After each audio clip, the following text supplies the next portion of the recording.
Hey everybody, it's KennedyHawk from the MCM team. I'm going to start a new video series here today where I go over all the different heroes in Marvel Champions and do sort of a hero guide on them in hopefully 10 minutes or less. We're going to see how well I can do at sticking my time limit as we start with She-Hulk from the core set right now.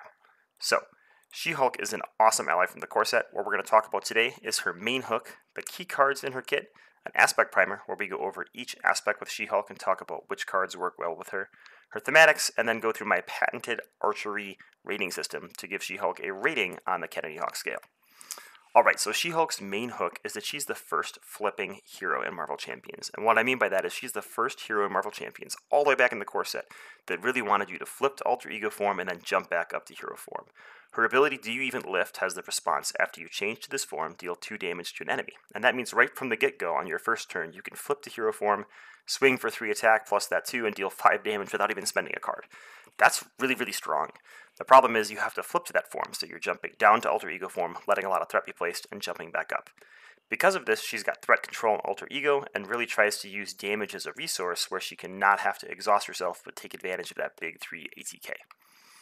Her key cards, and what I mean by this are the cards that I like to use in her kit the most, are 1-2 Punch, Superhuman Strength, Superhuman Law Division, and Split Personality. Split Personality in particular is a really cool card to build around. It's only a 1 of in her kit, so you don't see it a ton, but it costs 3 and has the action Change Your Form, flip your identity card, then draw up to your printed hand size. So when you're in hero form, you can play this, jump down to alter ego, get back to 6 cards, flip back up and deal that 2 damage and have 6 cards to spend. It basically lets you dip into alter ego, get all the goodness that's there, and jump back up without having to really pay a cost. I mean, the cost is your original hand. You want to do this and deplete your hand so you can draw all the way up to 6. And a lot of times you're trying to draw into cards like 1-2 Punch that ready She-Hulk and let her use that 3 ATK. Superhuman Law Division isn't super efficient the first time you use it. It's 2 resources for 2 threat removal. But the more you use this card, the more efficient it becomes. And it can really, really be useful and helpful in helping She-Hulk allow herself to flip down and then be able to get advantage with that big hand size that she can get to. Alright, her vanilla cards, and these are the cards that they're not her standout cards, but they're not bad cards by any means, are Focused Rage and Hellcat. Focused Rage is her resource generator, so exhaust Focused Rage and take 1 damage, draw 1 card. That sounds awesome for She-Hulk. She's got 15 health, she likes to take damage, she likes to draw cards, but it costs 3. And 3 cost is a really, really steep cost for a character that has a 4-card hand size in hero form. So a lot of times I try to put this card early, and if I start to see it too late, it's kind of too late for me to actually put it to the board. I need to take actions that are more tractable right away. Hellcat, a really, really good ally, probably the most overlooked ally. There's War Machine, probably the most overlooked ally in the core set. She's definitely a strong ally, and she shores up She-Hulk's weakness. A lot of times the cool thing you can do with her is you can thwart with her, bounce her, and play her again for like a 4 thwart in a pinch. It's not a super efficient use of 4 thwart, but 4 thwart in a block for 3 doesn't feel bad at all, so I think she's there, and she's good. Then we have the trap cards. So Ground Stomp, this is an okay card against Ultron, or like scenarios with a ton of tough on the villain. Not a great card in general. Usually doesn't get its value by dealing 1 to a bunch of different enemies. Legal Practice, one of the least efficient thwart events in the game, and it requires you to go to alter ego form so you know a scheme action is coming. Choose and discard up to 5 cards from your hand. Remove 1 threat from the scheme for each card discarded this way. So if you discard your entire hand of 6 cards, that's going to be 5 threat removal for 6 cards. At the same cost that Superhuman Law Division for 5 resources would remove 10 threat, which is double the amount of threat. Now you do have to flip multiple times, so there's some comparisons there. But overall, I think Legal Practice just falls short. And then Game Slam. This is one that really hurts me. When I first got the core set, I built a She-Hulk deck immediately, and I tried to build a bunch of decks around Game of Slam. But it's a one-of card that's a hero action attack. Deal X damage to an enemy, up to a maximum of 15, where X is the amount of damage you have sustained. So you take a bunch of damage, and then you reflect it all back at the villain on your turn. But you have to draw into it at the right time. You have to be able to afford the 4 resources. You have to have an enemy that can take that much damage, and you have to not die while staying at low health. Those are all things that are really hard to do, and mixing them all together makes it almost impossible to do. Now, when it does go off, it's amazing, and it feels super good. So don't let me discourage you from trying to build with Game of Slam.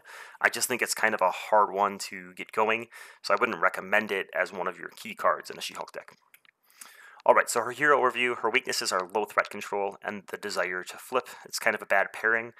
It's okay to have low threat control if you always stay in hero form, kind of like Spider-Man, and it's okay to like to flip a lot as long as you have a way to help yourself with threat, like Miss Marvel, and She-Hulk is kind of the odd ends of those two. Her strengths are she has a really strong attack and readies built into her kit. That's awesome. Anytime you see someone with a 3 ATK, you should be looking, do they have a ready in their kit? If they do, you should be saying, I want to go punch face. So that's one of her playstyles, and we're going to go through the different playstyles she could play by looking at the different aspects you could pair She-Hulk with. So the first aspect we're going to talk about is aggression. There's a couple cards in aggression that really let you pump She-Hulk's attack. I'm looking at combat training and skilled strike, could get you up to 6. I'm a big fan of combat training and hand cannon in She-Hulk. That gets you up to 6 base attack with overkill for 3 attacks. Combine that with, a couple of 1-2 punches, and all of a sudden you got an 18 damage turn that's pretty gnarly. Obviously, we've got Spider-Girl, Hulk, and Earth's Mightiest Heroes. There's some really cheap 2-cost allies with the Avengers trait in aggression, so you can't ignore them. And we've got, some really cheap attack events, toe-to-toe. The villain attacks you, or an enemy attacks you, deal 5 damage to that enemy. I think that's a really, really strong card. And we've got Surprise Attack. After you change form, deal 3 damage to an enemy. You're changing forms a lot, so that just kind of jams with She-Hulk, and they're low cost, which is key for She-Hulk dealing a lot of damage. For Justice, we've got some flip enablers. So we have Sonic Rifle, which is going to confuse the villain, so you can flip down without paying that cost of letting the villain scheme. We've got Lead on the Law, which is going to let you remove that threat or sort of make up for the deficit that you created by flipping down to get that 2 damage. Again, Earth's Mightiest Hero shenanigans, that's just a given with Avengers characters with good stats. I've seen a lot of people play one way or another with She-Hulk, and I think that's really interesting because she doesn't have a lot of ways to really control those side schemes. But if you combine it with Skilled Investigator and clear the area, all of a sudden one way or another it can turn into draw 5 cards, which sounds really, really good. And another tactic I've seen people do is, since she doesn't have a way to deal with those side schemes, they'll one way or another the weakest side scheme, and if it happens to have a Crisis icon, they'll use Crisis Averted to get around it. And that's a little bit more of a risky move, but it's a move that I've seen pay itself off. Great responsibility. Obviously, using She-Hulk's life as a resource is really strong, but it's a little bit tricky since this is a hero interrupt. You can't do it when you're in Alter Ego, and that's when the villain usually places threat, so mostly a multiplayer card. All right, for leadership, obviously we've got strength in numbers and band together. Who doesn't love that? No one. Everyone loves that. But we could use allies like Kalu to go find a 1-2 punch, Ant-Man, who's really cheap but also fuels those mentals that you need in Alter Ego form. There's a lot of stat buffs in leadership that I think work really well with She-Hulk, like R&D Factory from Ironheart's pack, Morale Boost, Moxie, or Mighty Avengers. You can easily get She-Hulk up to 4 to 5 attack, and then do a couple 1-2 punches and really take to the villain's face. For protection, we've got a stout 2 defense on She-Hulk, and Armored Vest is going to pump her up to a 3 defense, which still isn't like as strong as Spider-Man or anything. But combining that with Desperate Defense, especially in Standard, is usually pretty okay for getting that ready, so you can still use your attack. At the same time, you could just defend and use Counterpunch to do that in general. There's some new defense cards like Sidestep, which will allow you to avoid damage and deal damage, or Jump Flip, which will allow you to avoid damage and remove threat, both of which I think She-Hulk loves. Obviously, Night Nurse to keep her not stunned is very, very important. What Doesn't Kill Me, I think, is a great way to use life as a resource by face tanking villain attacks and then readying She-Hulk to still use her stats, and obviously Voodoo to go search out events and get behind me again to cancel treacheries that are really going to ruin your day. For basic cards, we've got Endurance and Downtime. You are using your life as a resource, so really pumping your life up and using Recover less so you could use your base attack more is going to lead to more wins.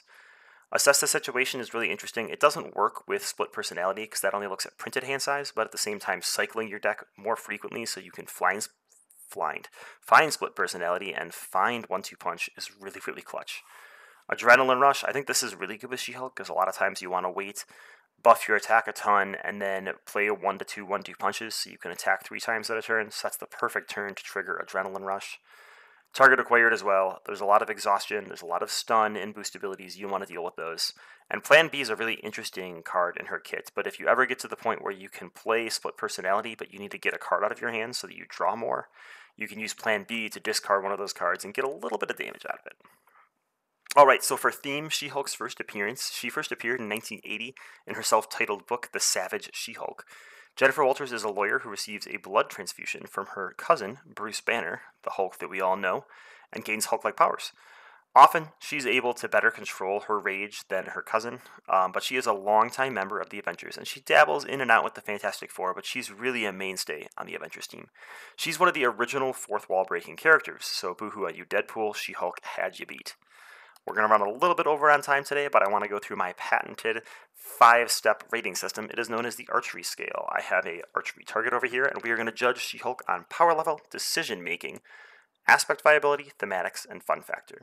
So we're going to let this timer expire for the first video, but I promise I will get these down to 10 minutes eventually. So what I'm looking at for power level is I'm looking at how strong is this character. This is kind of like a Goldilocks kind of thing. Is she too strong that, like she just wins everything? Or is she too weak that it's really a struggle to win? For decision making, I'm looking for interesting decision making. Does she make interesting decisions? Does she give me things to make decisions on? Or is she kind of a character that plays herself? Aspect viability, how viable is she across the 4 aspects? Is she really shoehorned into one of them? Does it depend on player count? Does it depend on difficulty level? Thematics, how well does she meet the thematics that at least I have read in Marvel Comics? And fun factor, how much do I enjoy playing this character? Alright, so power level. We have a 3 for P for power level. I think She-Hulk is a very strong character. I think if you had asked me this at the core set, I probably would have given her a 2. But I think with all the form flipping cards and some of the leadership cards that really pump her stats, she's in a pretty good spot in the meta right now. And I think that she can be a really fun character on standard. I think she can hold her own in a lot of expert scenarios. And she might struggle with some of the upper tier difficulty villain scenarios. Decision making. I think She-Hulk offers some of the most interesting decision making in the core set. She's not just a hero that like everything happens for her, but she's not a hero where every decision makes you, spend your eternity making that decision. Some of her decisions are sort of self-guided, right? I don't have enough cards in my hand. I need to flip down and get those cards. And some of her other decisions are guided the other way. I have a 3 attack. I better not use my 1 thwart because 3 attack is worth way more. So some of her decisions are a little bit limited, but for the most part, I think she's one of the characters that gives some of the most interesting decision-making in the game. And a lot of the flippers tend to do that. Aspect viability, I have her at a 3. I think she is really, really strong in Justice in solo. I think she's really strong in leadership and aggression in multiplayer. Justice in multiplayer, she kind of doesn't have enough thwart oomph to get things done. And protection, she just doesn't have a spot that I like yet. I think she has an okay protection deck. I brought one to Con of Heroes last week, and I didn't get to play it, but I played it in the airport on the way home. And it did okay, but it's just not... she doesn't have enough synergy there yet. I hope she gets some more. I hope we get some more of these defense events that don't require you to defend, because I think those really pump up her ability there. Thematics, I have her at a 2. I mean, she's a lawyer, she's a Hulk. They painted a bunch of that on cards, but there's nothing in here to me that screams She-Hulk versus, scientist Bruce Banner Hulk. It could have just been a character that's strong at attacking and good when they're an alter ego. And it doesn't scream She-Hulk to me.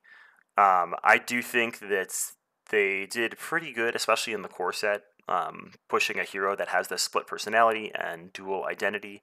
But ultimately, I think that she falls a little bit short, especially compared to the thematics of some of the newer heroes. Fun factor, I have her at a 3. I still think She-Hulk is a super fun character. I play She-Hulk pretty often. I'd say at least once a month. I don't just retire her to the box like some characters I know. I'm looking at you, Doctor Strange. So I think She-Hulk can be pretty fun, especially if you build around her. I do think she has aspect viability. She's just not up there as up there as some of the other heroes in Marvel Champions. So if I take all those scores together and do something fancy called an average, it's really not that fancy, I'm just making things up, she gets a 3.2 on my patented archery scale. So that is where I have She-Hulk at a 3.2, and we'll see if that changes over time, but that's where she is for now. So thanks for watching my first hero, unpacking and reviewing video. Sound off in the comments below. Let me know what your favorite She-Hulk deck is, what aspects does she pair best with, and what new cards are the most exciting for her from the latest releases. What are you excited? What do you open that makes you say, I want to play She-Hulk today? Because I want to try it out. So, thanks for tuning in. Check back again over the next couple weeks as we get through all the core set heroes and continue marching our way through Marvel Champions Herodom.